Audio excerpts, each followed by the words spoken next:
Hello everyone, আসসালামু আলাইকুম।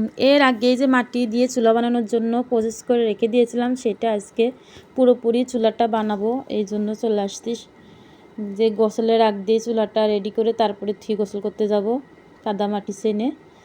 এই জন্য ঘরের ভিতরে নিয়ে আসছি, ফ্যানের বাতাস খাচ্ছি আর চুলাটা বানাচ্ছি। গরম, ভালোই গরম পড়তেছে, রোদ উঠছে বাইরে ভালোই।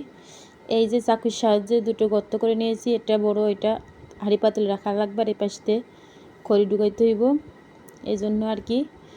এই চুলার উপরে একটু পানি দিয়ে ভিজাই নিলাম। তারপরে চুলার ঝিকগুলো, আমরা ওগুলো চুলার ঝিক বলি, এই ঝিকগুলো বানিয়ে নিচ্ছি। কখনো বানাইনি, এই ফার্স্ট টাইম, এই জন্য আনইজি ফিল করতেছি হবে কি না।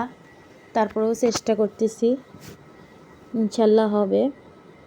যেহেতু আমার আম্মুর দেখেছি ছোটোকালে যে এভাবে বানাইতো, কখনো বানাইনি তো এমনি দেখছি। তারপরেও কেমন জানি মনে হচ্ছে যে ঠিক মতন বসাইতে পারছি কিনা চুলার শিকগুলা, এটা আর কি।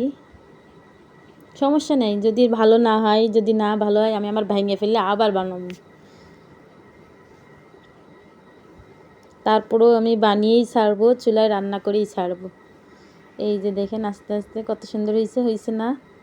এখন রান্নার পালা, শুকানোর পালা। আর এই যে একটা মিষ্টির জালি নিয়ে নিয়েছি, এটা দিয়ে একটু পানি দিয়ে চুলাটা একটু মানে করে নিব, লেপালেপি করে নিব। এখনও তো রেডি হয়নি, এখনও দেরি আছে, মানে শুকাইতে হইব। তারপরে এমনি একটু করে দিচ্ছি মিষ্টির জাল দিয়ে, এরকম করে দিলে দেখতে একটু সুন্দর লাগবে, এই জন্য আর কি।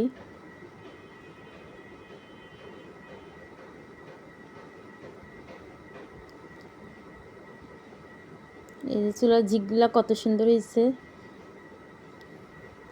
এখন শুকাইতে লাগবো 3-4 দিন, যেহেতু আমার বেলকুনিতে রোদ নাই, বেলকুনিতে রেখেই শুকাচ্ছি।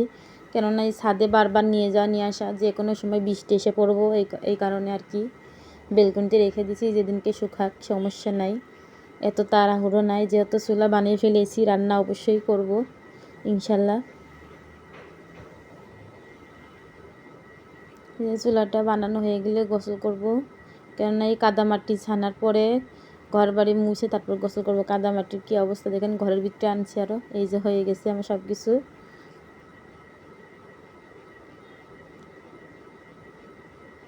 অবশ্যই কিন্তু কমেন্টে জানাবেন যে কেমন হয়েছে। যাই হোক, ঘর বাড়ি মুছে গোসল মোসল করছি। আর এই যে রাত্রে রান্না করতে চলে আসছে, এখন 8টা কত জানি বাজে, রাত মেলাই হয়েছে। তো এই যে আজকে রান্না করব মিষ্টি কুমড়া। আর আব্বু অনেকগুলো মিষ্টি কুমড়া আনছিল, আমার ভাসুরের দেওয়া হয়েছে, আশেপাশে সবাইকে দেওয়া হয়েছে। আর আব্বু একটু ঢাকার বাইরে গেছিলো, এখান থেকে এই মিষ্টি কুমড়া পেয়েছে, পরে আনছে। এতগুলো তো আমরা খেতে পারবো না, এই জন্য সবাইকে দিয়ে খেয়েছি। আর এই দুইটা রাখছি মাত্র, আজকে কাটবো, জানি না ভিতরে কেমন বেরোবে, আপনাদেরকে দেখাই। এই যে বটি দিয়ে কাটছি, কিন্তু টেনে বের করতে পারছি না, অনেক শক্ত। এই যে অবশেষে টেনে বের করতে পেরেছি। অনেক বিচি হয়েছে, এই বিচিটি খেতে আমার অনেক ভালো লাগে, ভেজে লবণ আর হলুদ মিশিয়ে। যাই হোক, রান্নাটা চুলায় দিয়ে ওর বাবা ফুচকা আনছিল। আমার এবার এই ছোটো ফুচকা খেতে অনেক ভালো লাগে। এটা আমাদের বাসার সামনে বেচে, মাঝে মাঝে আসে, মাঝে মাঝে আসে না। আর আমি খেতে পছন্দ করি বলে ওর বাবা সবসময় পাইলেই নিয়ে আসে। রান্নাটা চুলায় দিয়ে ফুচকাটা খেয়ে নিলাম।